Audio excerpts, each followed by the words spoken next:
Hi guys, welcome to Office Blokes React. I am James Corden's helmet.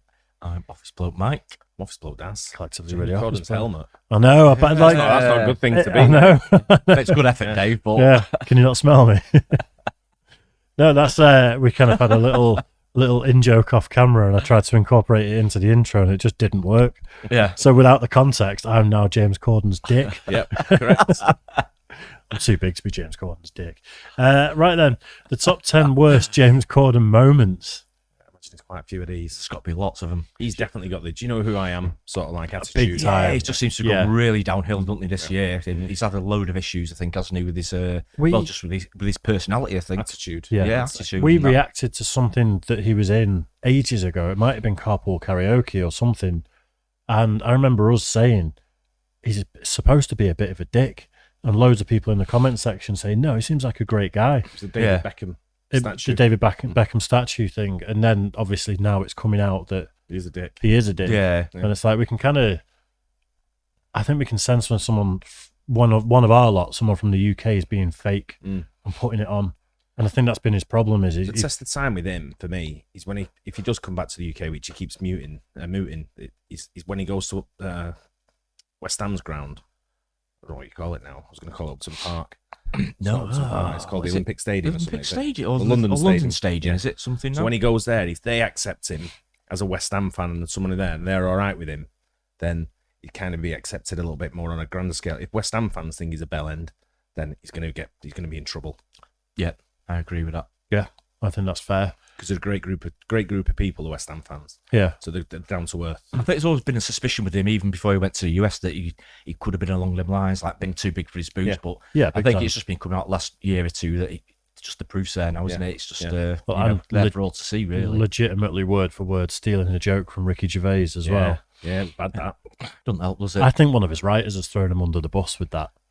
Because he's Possibly. going to be handed scripts Possibly. for the late show. Yeah, so, I guess if someone does a script and he's not seen the joke before, then maybe. if he's not nice to the staff, then one of the writers might think, I'm going to get him out of here. It was And- word for word as well, wasn't it? Yeah. Yeah, it's not that's not parallel thinking. That's stealing a joke. Yeah. Yeah, completely. wasn't it? But I think he may have worked for a bit in the States because with him being a Brit, they may not have been able to see what we see. And I see someone that's fake and putting on an act, and I always have. Yeah.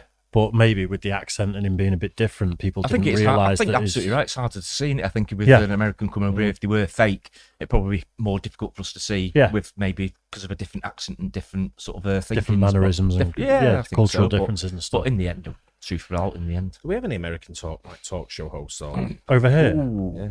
I don't think we do. nothing springs to mind. We had Ruby Wax, didn't we? Yeah, she did a bit actually, didn't she? And Kevin Bacon does a lot of commercials for EE. He does yeah. a lot We've got- of I mean, commercials. They're probably owned by AT&T or someone, though, aren't they? Yeah. I mean, we've got plenty of Americans over here. No, I know, but I'm saying about talking that on the TV that you see. Not really. I mean, on a with regular Reginald D. basis. Hunter used to be on the circuit quite a bit, didn't he? on And the comedy circuits. And Rick, what's it called? The comic. That's really going to annoy me. There's also the guy, he did a sort of sitcom where he got an Irish girl pregnant on a one-night stand, and then they were bringing up a kid as mates. He's a really funny American actor. He's over here loads. He does panel shows and stuff. Can't remember his name for the life of me. He lost a kid. He lost like a baby that died, and he did this whole emotional like talk to camera on it, and it was. I remember watching it. It was dark. Don't I can't remember his name for the life of me. I think it was called Couples or something like that. But I mean, we're digressing massively. The top 10 worst James Corden moments. Let's get into it. Recently, James Corden faced a ton of backlash from mocking BTS, and this isn't even the first time, though, that James has garnered hatred for his actions. That's why today we're going to be breaking down the top 10 worst James Corden moments. But first, if you could do us a big favor and please tap that like button, we'd really appreciate it. And with that out of the way, let's begin. Coming number 10, fake driving. Once transitioning from comedic actor to late night host, James had to come up with some new games that would keep his audience interested. The whole idea behind carpool karaoke was that James and a special celebrity guest were going to sing while driving. It's a simple concept, but something that is at the very least relatable to most audiences, other than having a giant celebrity in your passenger seat, that is. Well, it turns out that the whole thing is a sham and a cheap way to trick their own audience. A tweet went viral showing that James Corden doesn't actually drive the vehicle during the show, but rather has it being pulled around on a trailer.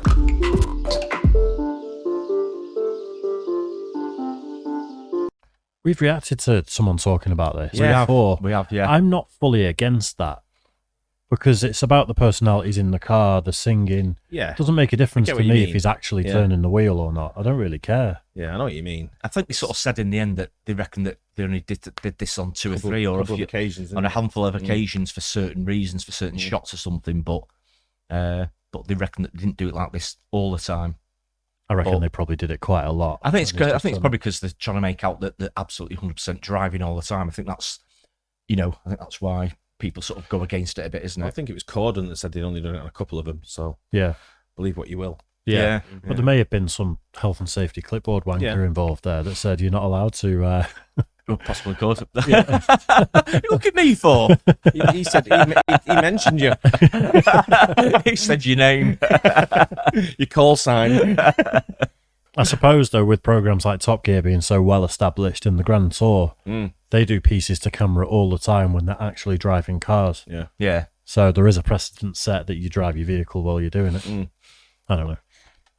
In at number 9, early fame. James Corden revealed that he had to have therapy to stop being a brat after he became intoxicated by fame. Even as Gavin and Stacey co-star Rob Brydon had to step in and tell him off for his rude behavior while on set. Rob recalled saying, "Look, this is a bit awkward to say, but I'm just hearing these things about you and you've got to know that the way you behave has an effect on people." Corden's sisters also intervened according to his mother, and they would come in and say to James, "Don't be a d***head," which is bizarre because the whole reason he wrote this show for himself really is because he was sick and tired of people being rude to him about his own weight. In number 8, against his writers. When James Corden decided to do an Ask Me Anything on Reddit, it could not have backfired any worse. One of his producers named Jack Allison had made a tweet in regards to how poorly James had treated his writing staff, which was included in the litany of complaints made against the host. Jack tweeted, "I'd like to state once again for the record that I went to a WGA meeting for only late night writers, and James Corden showed up without any of his staffers to advocate for a lower pay grade for late night writers." Now James tried to refute his points, but honestly his Twitter replies aren't even worth sharing. He basically called his own producer a liar and stated that he cared about his writers while simultaneously arguing for lower pay at the Writers Guild of America meeting. In at number 7, Fight Club. Even though James Corden had an Why would he advocate for pay cut? I presume he gets paid a wage for his job. Yeah. He doesn't own the Late Late Show or whatever. No, it he'll be is. on a contract, won't he? He'll get X amount of pounds per year, I suppose, won't he, per season. What could it possibly mean to him that what people get paid within the organisation then? He's probably overseeing the whole budget of the show. Right. So if you've got $100 million budget, then obviously your writers are part of that budget. Your carpool, karaoke, the cars that come in, the studio use, and everything that goes against. So I the suppose the budget guests as well. I mean, they pay the guests when they go on these Possibly, things. yeah, Or, I possibly. mean, obviously a lot of time they go on to plug something, don't they? But yeah. But there'd be all kinds of stuff, food, makeup, everything that goes with it. So they wanted to up the Little food staff. budget then, so cut the writers and then... They may find the writers are on more than the makeup team or whatever, so they probably want to bring them down to a grade where it's level more parity. Right, okay.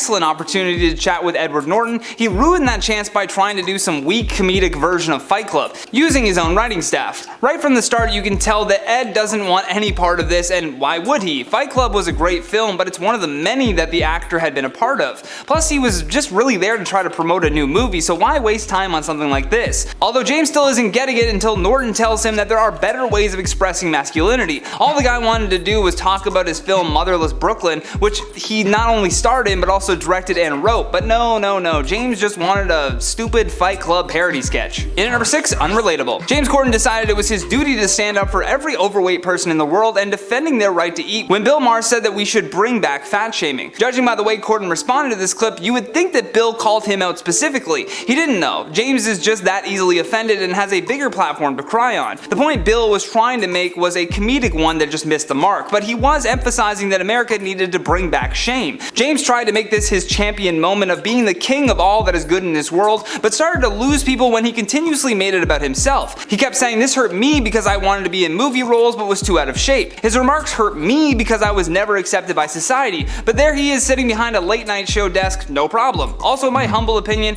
if he didn't feel some shame about the way that he looked, James would have never been motivated enough to try to create his own show, Gavin and Stacey, which, as I mentioned earlier, was the basis for that show. He's trying too hard to be a fake idol by making his audience believe that he's offended by remarks that really had nothing to do with him. In number 5, distracted hosting. I've heard a lot of people say fat shaming should be brought back. All shaming should be. Thing is, bullying, not okay. Taking the mickey out of someone, Okay. okay. And it's the distinction. Having a laugh isn't it? and banter Yeah. with your mates. Yeah. We call Mike fat all the time, don't we? Yeah. Just put the pies down, fatty. Whatever. Don't bother me. There you go.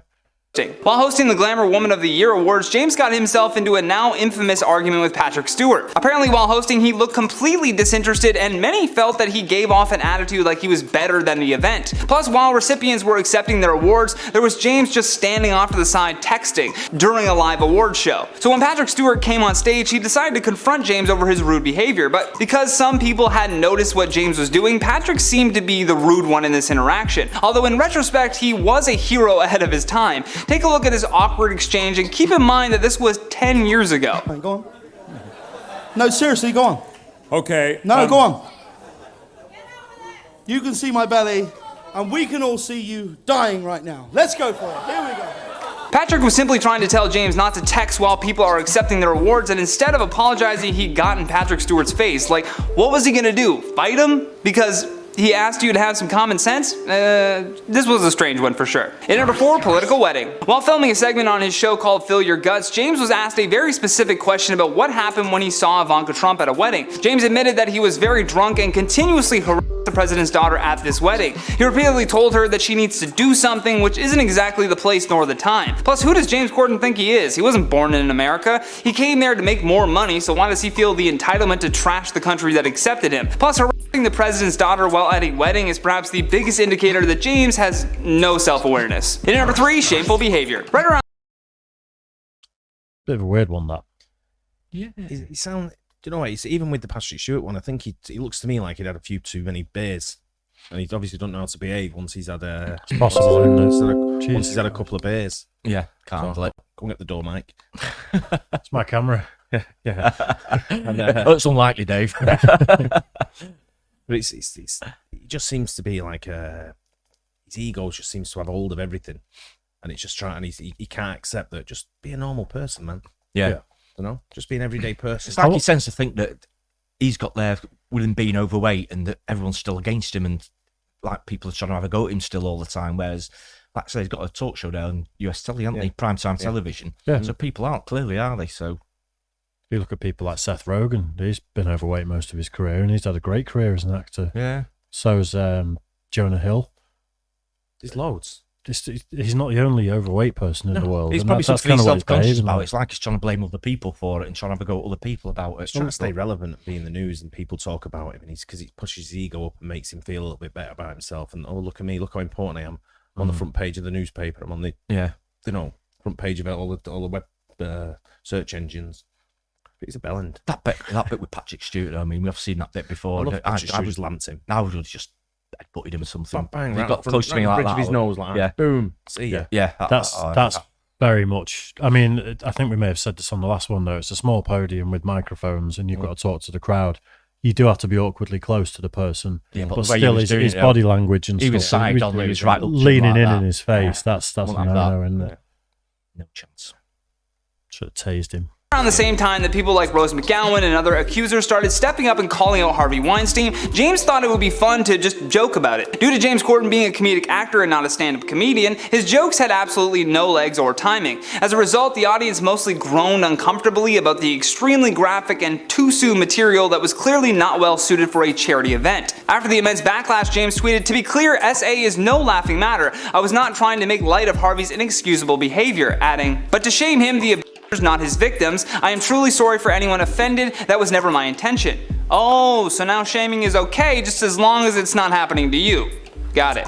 The Italian actor Asia Argento, who alleges that Weinstein essayed her when she was only 21, tweeted a video of Corden's joke and added the caption, "Shame on this pig and everyone who grunted with him." In number 2, hates his fans. Going back to that disastrous Reddit Ask Me Anything post that he made, we had countless people who were once fans of James claiming negative interactions with the host. One Redditor mentioned the time they saw Corden filming the UK game show A League of Their Own, and while other stars were polite and engaged with fans, Corden couldn't have cared less. It's a bit of a long post, so I'll just point out of the most egregious just examples. The Redditor writes, James came in for a brief moment, someone asked politely for a quick picture, he abruptly said later, and then left to his changing room for the rest of the night. Then they closed it off by saying, seeing him like that made me realize everything you see of his on TV is a complete persona, and really his natural personality is just a complete self-entitled, and that's a word that I'm not allowed to say, but you get the point. It was the C word. Last but certainly not least on our number 1 spot, Happy Mother's Day. Then there was this crazy airplane story involving a woman and a baby. There's for sure no way to verify whether or not the story is true, but it does seem pretty much in line with what others have said about the late night show host. Apparently a woman with her crying baby was sitting next to James Corden on a flight, but to many people's surprise, James didn't complain at all. He simply put on his noise-canceling headphones and pulled a mask over his eyes, then turned away from the woman to sleep. However, when the plane landed, Corden remained in his seat as the woman with the baby struggled to open her overhead compartment. What makes this story even worse is that the woman then turned to James and asked him to at least hold the baby while she was getting the bags down. That woman was his wife, and that baby was his baby. Again, just rumors, just rumors. Either way, guys, that's been today's top 10, but before we get out of here, I'm going to check out some of your comments from the video titled Kourtney Kardashian Dumps. I've heard that one before. I actually think it's a joke. I think it's like just a funny anecdote. I'm not sure it's a real thing that happened necessarily. Why did he show a picture of Claire Balding? BFF Addison Rae from Google it. Yeah.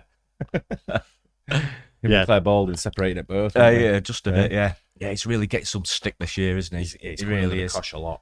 Yeah. It's called, How can you turn it round if that's his natural personality? How's he going to turn it round? it's called reaping what you sow. Yeah. You're right. I think it's. I think that's why there was never a big outcry when he left League of Their Own. I think they just cracked on, got other people doing, introducing it and doing the, being on the panel, didn't they? Is he going to come back to that? Because I'll stop watching it if he does. It's unlikely. Yeah. They have guest ones all the time. Yeah, They do have guest ones, but it's Romesh doing it now. mainly, I think, isn't he? Yeah. I think he's a better host anyway. Yeah. Seems like It's a really down-to-earth guy. It's going a bit Yeah, to his I like head. him. Is it? Yeah. He's doing a few programs as well, isn't he, on his own? And he's getting his mother involved, like all these comedians on do every these programme. days. He's on a He's lot. going very commercial. Really? Yeah. You can see how you get caught up in that tidal wave, though, where the offers are coming in and we want you to do this show and that show and stuff.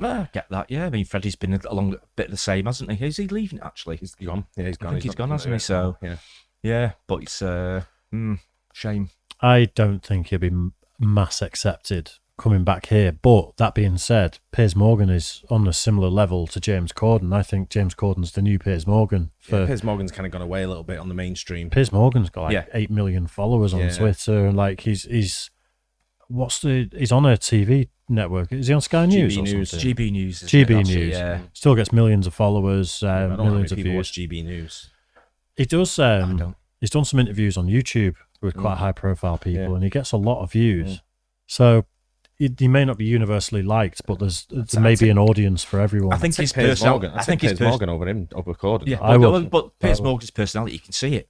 What you see is what you get. I think more if you like him or you don't like him. At least with Piers Morgan, I think he's like that, and I think you see what you get. I think if you don't I like think him, you're you right don't. about that, yeah. I don't think he bullshits. I think he is like that. Whereas James Corden, I think he's clearly trying to be a different person. I think in his It's just private life, he's just an arse. it's just a fully fake persona, isn't it? But I think the British people saw through that quickly. Yeah. I certainly did. I'd never liked him. No, me neither. I do like carpool karaoke as a concept, though. Yeah, I think I've never watched it. I've seen the odd one. we That's reacted it, yeah, to BTS. Yeah, that's right. Yeah. That's over on our Patreon page. Yeah. But anyway, hope you guys enjoyed it. Don't forget to like and subscribe. We'll catch you on the next one. Cheers, guys.